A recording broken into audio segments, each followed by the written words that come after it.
On the morning of April 26, 1999, a woman came home to her house in Fulham, West London. She had been away for the Easter weekend. She was back early. She had things to do. She walked up the path to her front door, and someone shot her in the head on her own doorstep. In broad daylight, on a quiet residential street, at 11:32 in the morning. Jill Dando was one of the most recognizable faces on British television. The presenter of Crime Watch, the BBC program that helped solve real murders.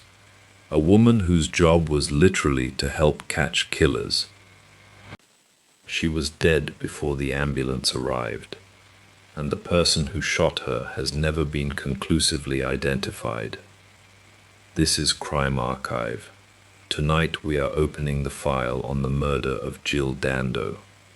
Jill Dando was born on November 9, 1961, in Weston-super-Mare, Somerset. Her father was a newspaper editor. Her childhood was comfortable, ordinary, and shaped by a close-knit family in a seaside town. She began her career in local journalism and local radio in Somerset, before moving into regional television and eventually national broadcasting. By the 1990s, she had become one of the most familiar and most genuinely liked faces on British television, co-presenting Crime Watch, presenting the BBC holiday programme, and appearing on the 6 o'clock news as a relief presenter. What made Jill Dando different from many television personalities of her era was not just her talent or her professionalism. It was the quality of her warmth. People who met her briefly, colleagues, contributors, members of the public, consistently described the same thing. She made people feel seen. She was interested in them. She remembered their names. She was described by almost everyone who worked with her in identical terms: professional, warm, completely without the ego that television success so often produces in people who achieve it young. In early 1999, she had become engaged to a gynecologist named Alan Farthing. She was happy in a way that people around her noticed and remarked upon. She was at the peak of her career. She was 37 years old, and her life appeared to be moving in exactly the direction she had always hoped. On April 26, 1999, she came home to her house on Gowan Avenue in Fulham. She never went inside. The details of what happened on Gowan Avenue that morning are both straightforward and deeply disturbing. A neighbor named Helen Doble was walking past at approximately 11:32 a.m. when she heard a low cry and saw a woman slumped in the porch of number 29. She initially thought the woman had collapsed. When she looked more closely, she realized what had happened. Jill Dando had been shot once in the head. The bullet had been pressed against her left temple and fired at close range, a technique that suppresses the sound of the shot significantly, which was why nobody on the street had heard a gunshot. The entire attack had taken no more than a few seconds. No struggle, no warning, no witnesses who saw the shooter approach or leave. On a street where people were going about their ordinary Monday morning, someone had walked up behind Jill Dando, pressed a gun to her head, and disappeared without being seen. The weapon used was a single 9mm bullet that had been modified in a way that suggested either significant technical knowledge or access to specialist ammunition. The modification, which suppressed the sound of the shot, is not something an ordinary criminal would typically know how to do or have access to. This detail immediately raised a question that investigators have never fully answered. Was this a professional killing? And if it was, Who would commission a professional assassination of one of Britain's most loved television presenters? The investigation that followed was one of the largest and most resource-intensive in Metropolitan Police history. Over 2,500 people were interviewed. Over 1,000 house-to-house inquiries were conducted across Fulham and the surrounding areas. 1,500 hours of CCTV footage was reviewed frame by frame. Forensic teams examined every inch of Gowan Avenue. And yet, despite all of that, no one had seen the shooter approach the house. No one had seen them leave. On a street where people were going about their ordinary Monday morning lives, a professional and precise killing had taken place in broad daylight and left almost no trace of the person responsible. That absence of witnesses on a residential London street at 11:32 in the morning is one of the most striking and most debated aspects of the entire case. How does someone shoot a famous woman on her own doorstep in broad daylight and simply disappear? Three main theories emerged from the investigation, and none of them have ever been conclusively proven. Theory 1.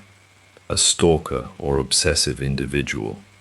Jill Dando's public profile meant she received letters and attention from obsessive viewers, as most television presenters do. Investigators examined whether someone with a personal fixation on her had carried out the attack. Theory 2. Serbian retaliation. In the weeks before her murder, Jill Dando had fronted a BBC appeal for Kosovo Albanian refugees during the NATO bombing of Serbia. Some investigators considered whether Serbian nationalists had targeted her as a high-profile BBC figure in retaliation for the bombing campaign which had killed civilians, including at a Serbian television station. Theory 3. A contract killing connected to organized crime.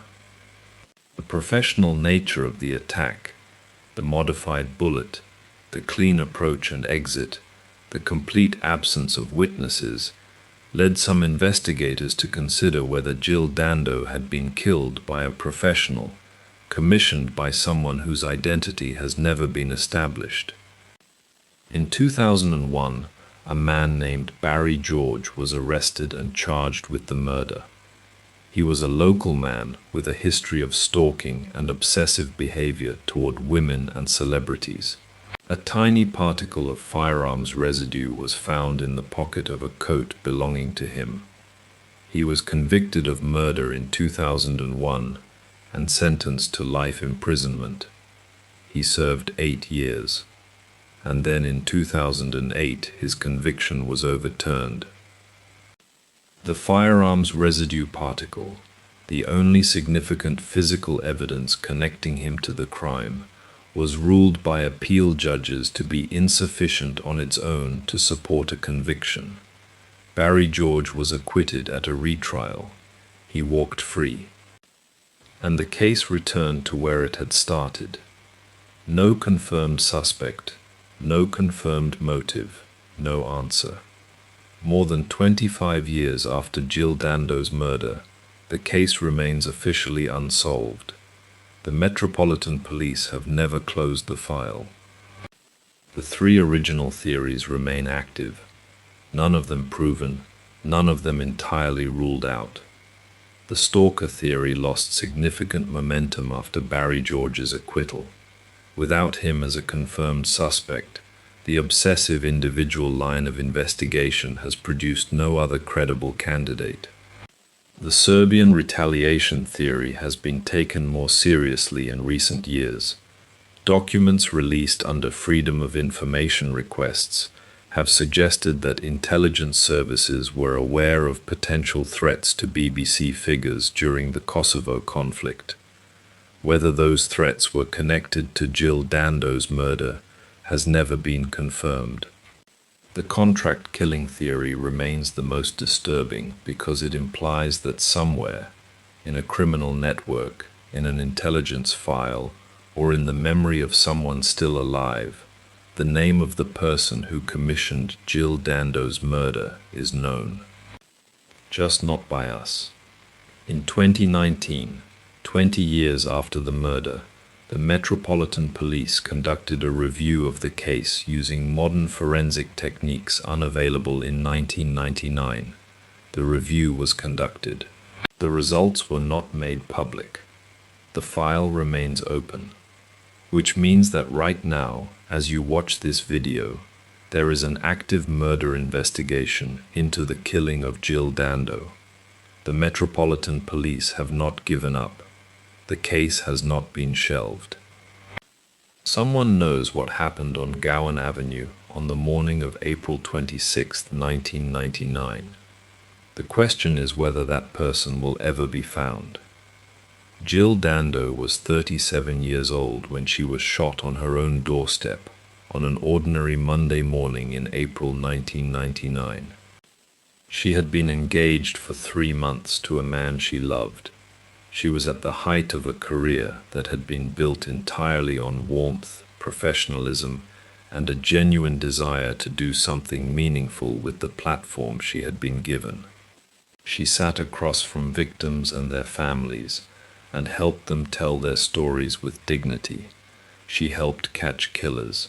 She gave faces and names to cases that might otherwise have been forgotten, and the person who killed her has never been brought to justice.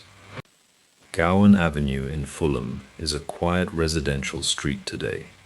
Number 29 looks like every other house on the road. People walk past it every day without knowing what happened on that path in 1999. There is no marker, no memorial on the street itself. Nothing to tell a passing stranger that something irreversible happened here. Just a door, and a path, and a question that 25 years of investigation, thousands of interviews, hundreds of hours of CCTV, a wrongful conviction, an acquittal, and a cold case review has never been able to answer. Who killed Jill Dando? What do you think happened on Gowan Avenue in 1999? Was it a stalker, Serbian retaliation, a professional contract killing, or something the investigation has never uncovered? Comment the word mysteries below and tell me what you think. I read every single one. And if cases like this pull you in, modern, unresolved, and closer to home than you might expect, subscribe to Crime Archive, because we are only just getting started. Crime Archive. Some files never close.